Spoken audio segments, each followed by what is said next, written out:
Veuillez prendre note, les conseils prodigués sont à titre informatif seulement et en aucun temps ne remplacent l'avis d'un médecin. Certaines plantes peuvent interagir avec la prise de médicaments. Assurez-vous de consulter un professionnel et de bien vous informer.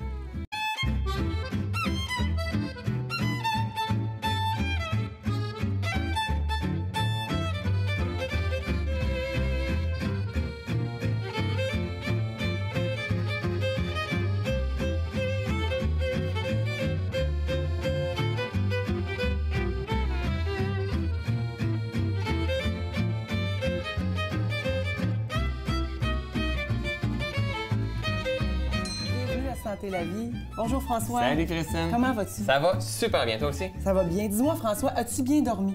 Super bien dormi. J'adore dormir. C'est vrai? Ouais. Quand tu te couches, tu dors, tu sens que tu as... Moi, là, quand je mets ma tête sur l'oreiller, là, je m'endors tout de suite. OK. Ouais. C'est pas le cas de tout le monde. Hein? Non, effectivement. Il y a beaucoup de gens qui souffrent d'insomnie, Tout à fait. de qualité de sommeil, qui se réveillent pendant la nuit ou qui ont de la misère à s'endormir. Ouais. Ou des fois, tu as le couple, hein? Il y en a un qui dort bien, l'autre tourne, puis il retourne, puis il retourne. Oui. Puis souvent, là, que la tête se fait aller, les soucis et tout ça. Hein? Des fois, les gens s'endorment puis ils se réveillent pendant la nuit. Exact. Et ça l'influence vraiment comment on se sent. Tout à fait. Oui, vraiment. Au réveil, entre autres, pour la journée qui va venir. Ça joue sur notre perception. Exact. Ça joue physiologiquement sur le corps.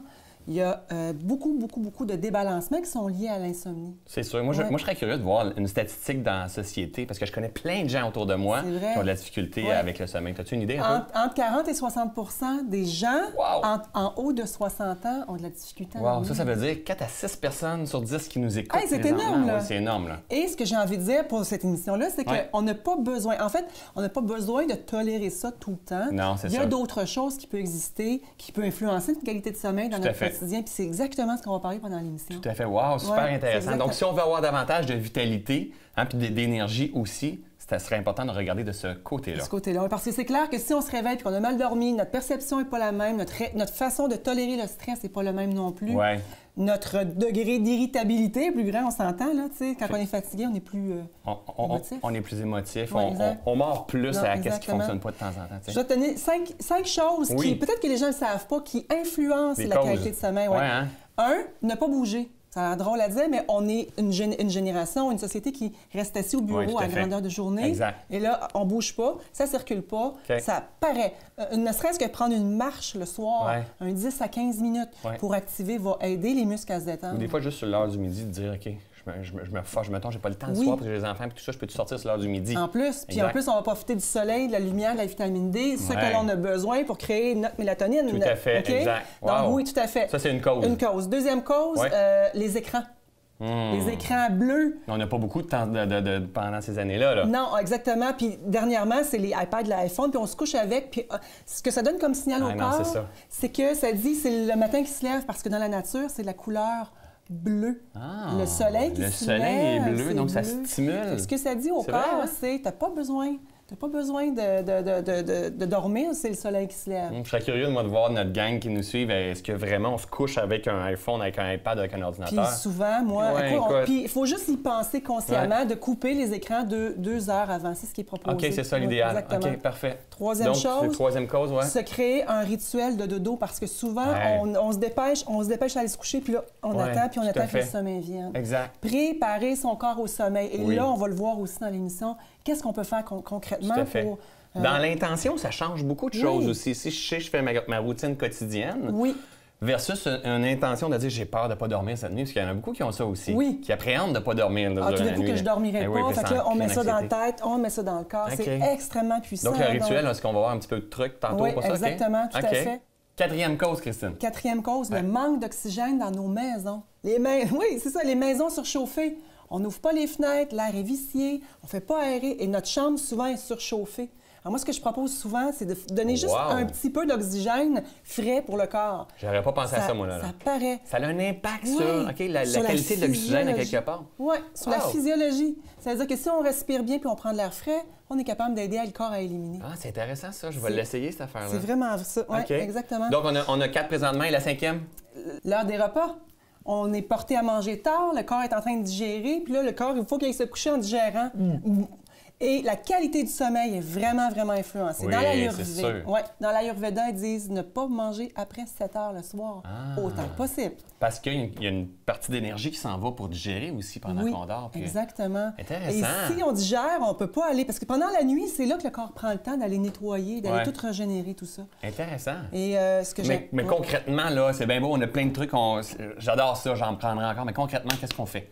Bien, si on mange, par exemple, déjà d'accélérer la digestion quand on termine notre repas, juste ça, avec des plantes, avec un petit peu d'exercice, aller prendre une marche, par exemple. Après avoir mangé la marche, Après avoir mangé, préparer son corps pour digérer. Donc, le fait de marcher va aller activer la digestion. Et le fait de prendre des plantes qui vont tranquillement aller atterrir le corps pour le sommeil. Des plantes, là, des comme plantes ça, comme là. ça. Ben oui, c'est ça, comme une pomme. Comme une pomme. Non, mais de quelle façon qu'on les prend, ces plantes-là? En tisane. Oui, en tisane. Les gens, souvent, associent tisane, c'est pas très, très bon. Il y a tellement de moyens de faire des belles tisanes. Des belles tisanes qui goûtent bon aussi. Exact. La cannelle. La cannelle, elle va stimuler la digestion. OK. On a dans notre eau ici, présentement. Juste ça. Prendre l'eau chaude après avoir mangé, puis prendre un petit peu de cannelle, ça va aider à la digestion. On rajoute un petit peu de menthe, si on veut. Ça va aider à la digestion aussi. Donc, toujours après le repas, pas avant le repas nécessairement, ça? Bien, on peut le faire avant aussi. C'est sûr que dans l'Ayurveda, ils disent qu'on peut prendre du gingembre en décoction. Avant le repas, 30 minutes avant le repas, pour aller activer le feu. Et après, aider à digérer. C'est comme si on accompagne notre corps dans le processus de digestion, le processus aussi pour aller se coucher. Tout à fait. Il y a des plantes qui sont extraordinaires pour apaiser le système nerveux. Les huiles essentielles, il y en a des belles, on va les voir. Il y a des plantes aussi qu'on peut prendre en tisane. Exact. Le basilic, François. Oui, j'adore. Puis le basilic et le basilic sacré. Ça, c'est du basilic sacré. C'est du basilic sacré. En Ayurveda, en fait, là, il est séché, on s'entend. Là, il y a une différence entre du basilic et du basilic sacré? Absolument. Oui, tout à fait. Je peux même te montrer la différence. Regardez. La différence de couleur et d'odeur, tu peux sentir les deux. Si on connaît le plant de basilic, basilic sacré, ça pousse extrêmement bien dans nos jardins. C'est beau. J'aime ça, hein? Oui, c'est vrai que t'aimes ça. Hein? Mais ça, le basilic, au niveau du système nerveux, va vraiment apaiser. Juste prendre une petite feuille après avoir mangé, puis tranquillement prendre... Le basilic a vraiment des belles propriétés. Tu sais, qu'est-ce que je trouve qu'on ignore, nous autres, le bienfait des plantes puis tout ça. On prend une tisane, un thé ou quoi, ces choses-là, mais on ne sait pas pourquoi qu'on le prend. C'est vrai, ça. Mais de le prendre pour, justement, s'apaiser, tout ça. Parce que si on prend une tisane de basilic sacré, par exemple, si on a fait pousser le basilic dans le jardin, ça pousse aussi bien que ça. C'est ça. On peut dessus si on a un terrain, puis... on pourrait même le faire pousser. Oui, puis on peut le faire pousser en pot aussi. Si on n'a pas de terrain, on peut faire des pots sur le balcon ou on peut même faire des pots dans la maison. Mais on voit ça maintenant, hein? Les gens font une place pour de plus en plus créer des jardins. Oui. Parce que c'est un jardin médicinal, dans le fond. On parle juste du basilic, là. Bref, basilic sacré dans l'eau chaude, que ce soit frais ou séché. Basilic sacré, dans le fond, il est plus foncé. Quand on le prend, on le plante au printemps, au début de l'été, et on le récolte à la fin de l'été. On le met, on coupe, on lui met la couette par en bas, puis on l'accroche comme on en a plein ici. C'est la belle façon. Puis quand il est sèche, on va le mettre dans un pot hermétique pour conserver ses huiles essentielles. C'est super intéressant. Je pense que les gens ont envie de se faire des petites tisanes pour s'apaiser. Oui, mais l'odeur de ça... OK, parce que là, on travaille vraiment le système nerveux au niveau du goût, mais aussi au niveau des odeurs. Tu sais, Christine, moi, ça m'intéresse énormément tout ça, mais je suis curieux de voir qu'est-ce qu'ils disent les experts au monastère des Augustines à Québec. Absolument. Ils vont nous parler du sommeil et de la régénération.